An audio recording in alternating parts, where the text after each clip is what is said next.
In today's video, we'll go over everything you need to know about Social Security in 2025. And with new data released over the past week, we're going to break down if your benefit amount will really be lower than expected. Over more than 20 years operating in the financial industry, I've helped people optimize their retirement plans to avoid the uncertainty that life throws at you.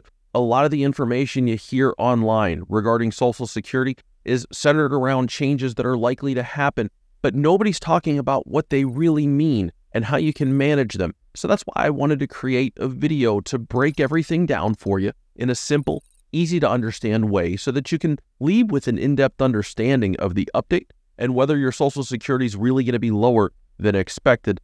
Let's dive in. So right off the bat, the projected increase for next year at this point stands at 2.50%, 2.5%, meaning that if it stands, the average Social Security check is going to go up about $48 a month. And if that stays where it's at, the average Social Security check next year will be $1,968.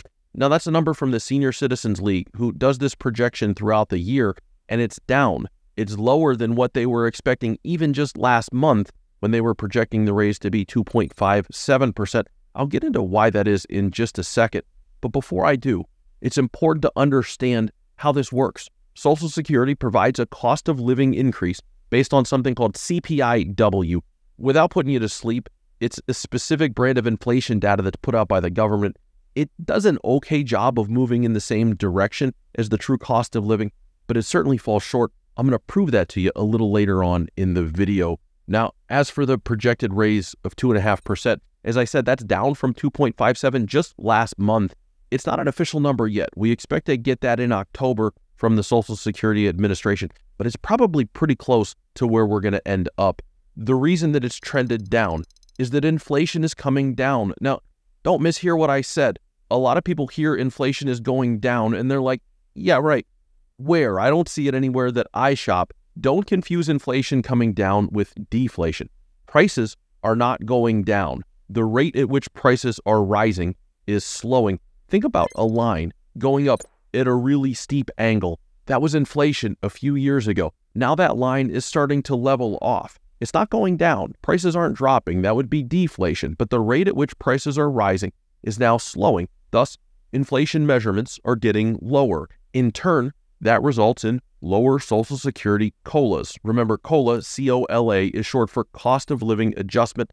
That's hard to say, so I'm just going to call them COLAs from here on out. Just remember that when you hear that, that means a Social Security raise.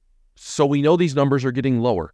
I'm going to give you a few examples. Last year, 2023, we got a COLA of 3.2%. The year before that, the increase was 8.7%. Remember, that was 2022, which was peak inflation time. Even in 2021, we got a 5.9% increase. So we're trending downward, which is not great news for those who rely on Social Security for a large portion of their retirement income. Historically, we're in line with long-term averages, which stand around 2.6% per year. But here's the thing.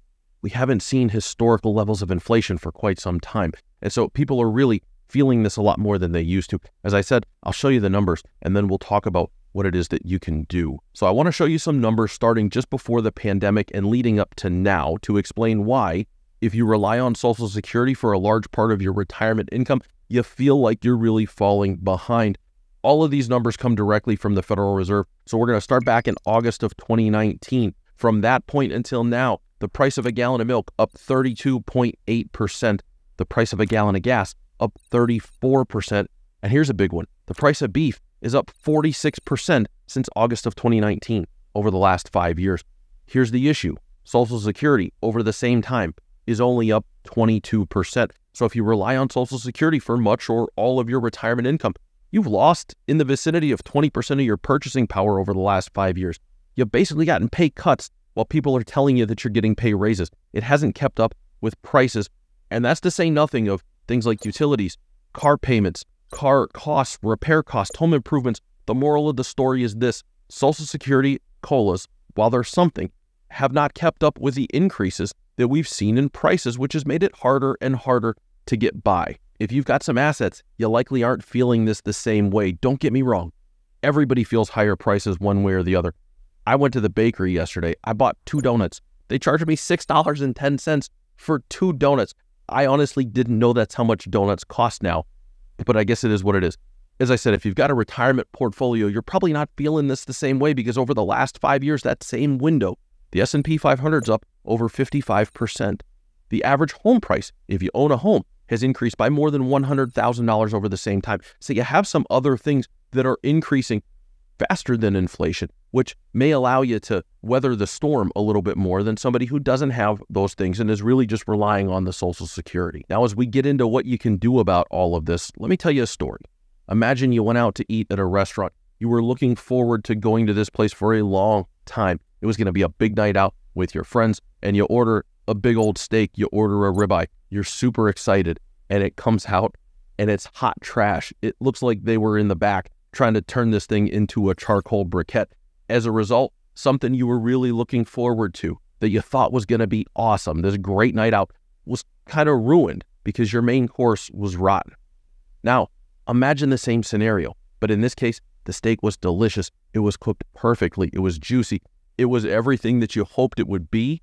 The side that you ordered, it was a baked potato. It wasn't that good. It was a little bit dry. It wasn't great, but the steak was amazing. How was your night? Well, assuming everything else went okay, it was still probably a very good night because the only bad thing was this little side dish that you had. What's that got to do with retirement? If Social Security is your main dish, if that's what you have, you're probably finding this thing that you were looking forward to. Retirement has not lived up to the hype because inflation is overcooking your steak.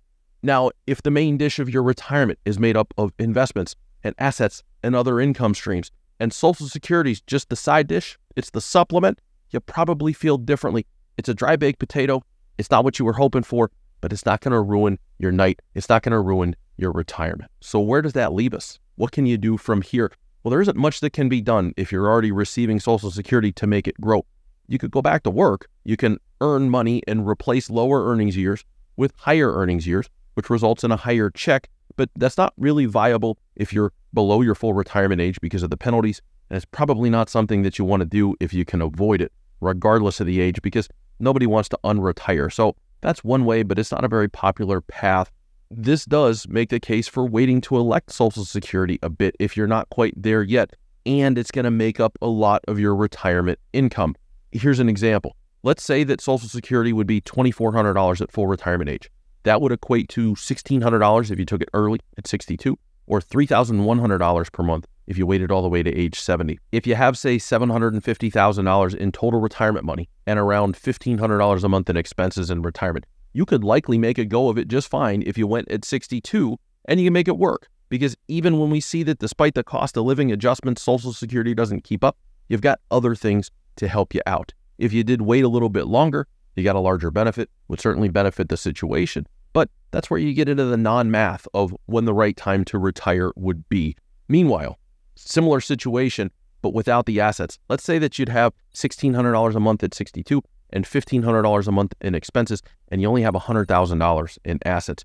You're really playing with fire to choose to elect right at 62. Getting that 8% step up that you get each year that you defer could really make a big difference in the long run just by waiting a little bit longer. I'm normally not a fan of that, but in this situation, it might make a lot of sense. Now, certainly the ideal scenario here, and absolutely the way to go if you have plenty of time before you're going to retire, is to make sure that you're saving and investing and to be in a position where Social Security is a supplement to the rest of your retirement income, that it's a side dish rather than your main course.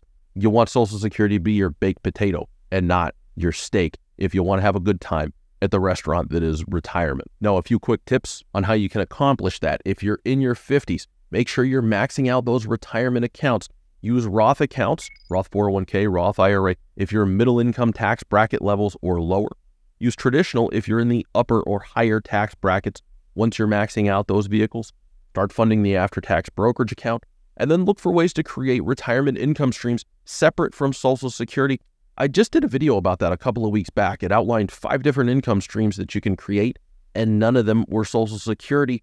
The last piece of the puzzle is to actually put the puzzle together to make it all work with a good plan.